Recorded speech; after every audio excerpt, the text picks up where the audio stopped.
All right, so let's look at a couple of different kinds of cells that are present in multicellular organisms. Obviously, if you're a unicellular organism, you can't have different kinds of cells because that means you are more than one cell. So unicellular organisms, only one kind of cell because they're only one cell. Multicellular, multicellular organisms have three kinds of cells: stem cells, other cells, and permanently differentiated cells. So let's start by talking about stem cells because they're wicked cool. And we'll talk more about stem cells in class because, like I said, it's one of my kind of favorite things to talk about. All right. Stem cells have two important characteristics. Okay. The ability, self-renewal. Okay. And the ability to differentiate. Okay. Stem cells self-renew so they can remain stem cells. Okay. And so they can retain the ability to divide, perhaps for the entire life of the organism. And this is kind of the cool part because even cells that kind of divide, they get like tired of dividing over the course of your life. And this is how kind of you die. Okay. But stem cells don't ever die. They can renew themselves forever, which is why, we'll talk a little bit about, all the fun, exciting controversy around stem cells, but this is why they're so valuable for research, is because they can pretty much grow forever. And they're very, very useful. Okay. And stem cells, again, most of the daughter cells formed by the first few cell divisions of a fertilized egg. Those are, we call embryonic stem cells. And there are also stem cells that are adult stem cells.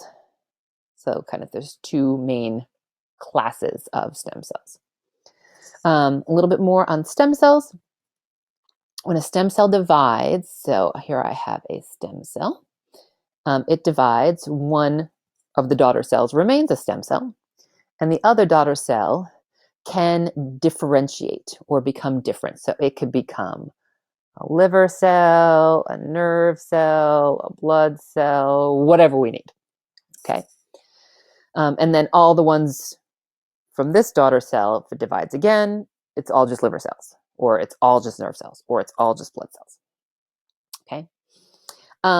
Some stem cells in the embryos, right? My embryonic cells, stem cells can produce any of the types of cells in the entire body, right? Because we just start off from one cell, and that cell becomes every cell type in our whole body.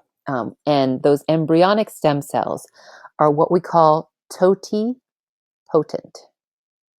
Okay? They have the potential to become the total number of cells. They can become any cell in the entire body. They have the potential to become all cell types.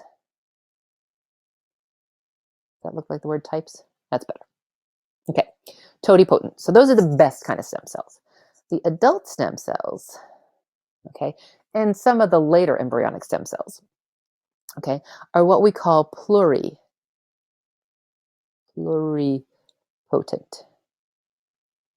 Okay, so again, the potential to become plural. Plural means many, many different kinds, but not all. Okay, many cell types, but not all. Okay, so these ones still cool, but not quite as awesome as the totipotent. All right, so those stem cells. There are two other kinds of cells in multicellular organisms, other cells capable of dividing, and these are the majority of the cells in your bodies or in the body of any multicellular organism. Liver cells, if you have liver cell, it divides and becomes more liver cells. If you have skin cells, if you get a cut, it grows and you grow more skin cells and the cut grows back together. Or like what we were talking about before, if you're a little tiny baby and you get bigger, you grow into a toddler and an adolescent and an adult, you're going to get, your bone cells grow and divide and make more bone cells, and your skin cells and whatever. So those are all the other cells capable of dividing for growth, repair, whatever it needs. Okay. And then the last kind of cells are permanently differentiated cells. And these cells differentiate and then they never divide again. So basically, if anything happens to them, they're done. Okay. If you get a cut in your skin cells can divide and fix the cut. Okay. So you get new skin, and most cuts that you have, you can't even tell they were ever there. But what if your spinal cord gets cut or your brain gets cut? Okay. Nerve cells are examples of permanently differentiated cells. So if you cut a nerve cell, if you damage a nerve cell, it can't grow and repair itself. It can't grow and divide again. Okay. Your spinal cord gets cut. You don't grow a new spinal cord. It stays cut, right? You're paralyzed. It's over.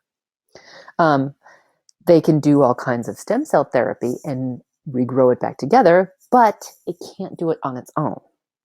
And we'll talk about that in class because it's really cool. So be careful with your spine. Okay, that's why it's covered with bones to hopefully protect it. Your brain cells, the same thing, right?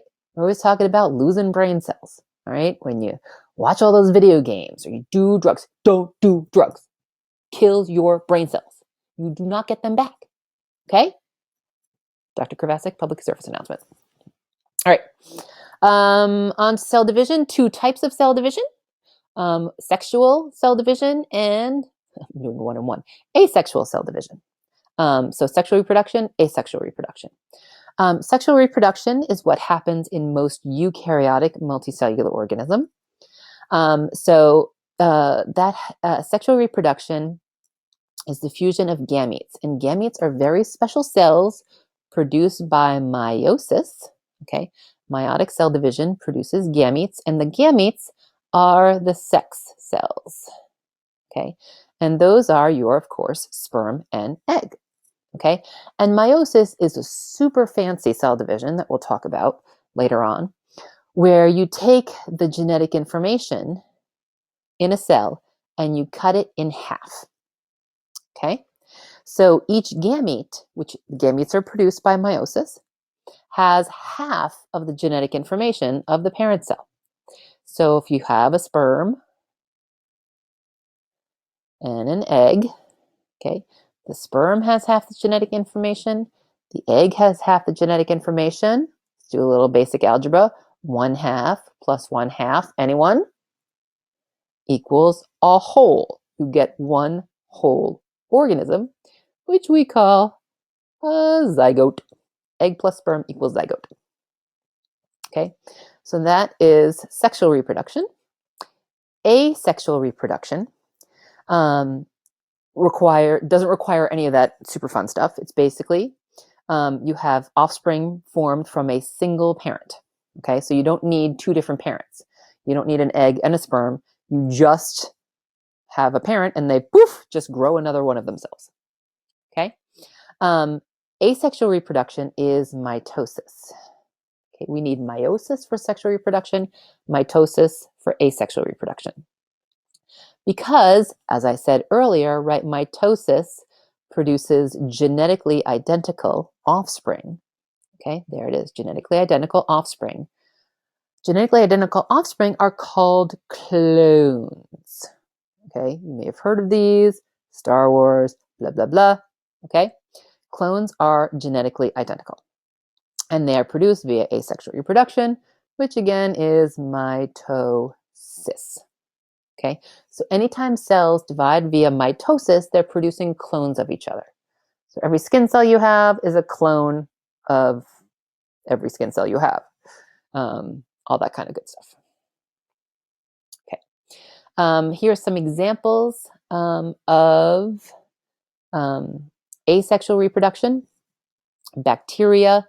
Some single-cell eukaryotic organisms reproduce asexually. They just copy their DNA because DNA always must be replicated before division, and then divide into 2 cells. So you had 1 cell, and now you got 2 cells, asexual reproduction.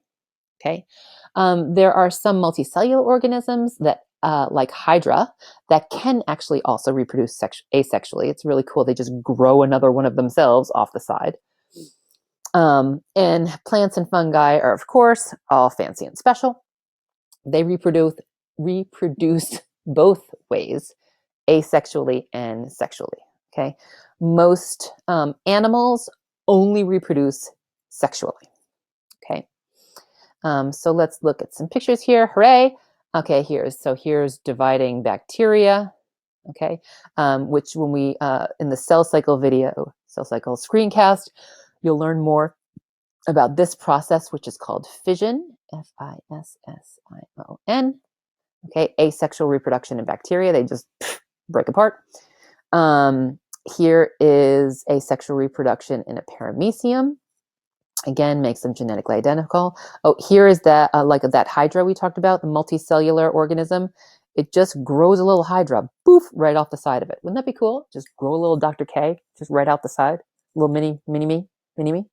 Yeah, I should try it.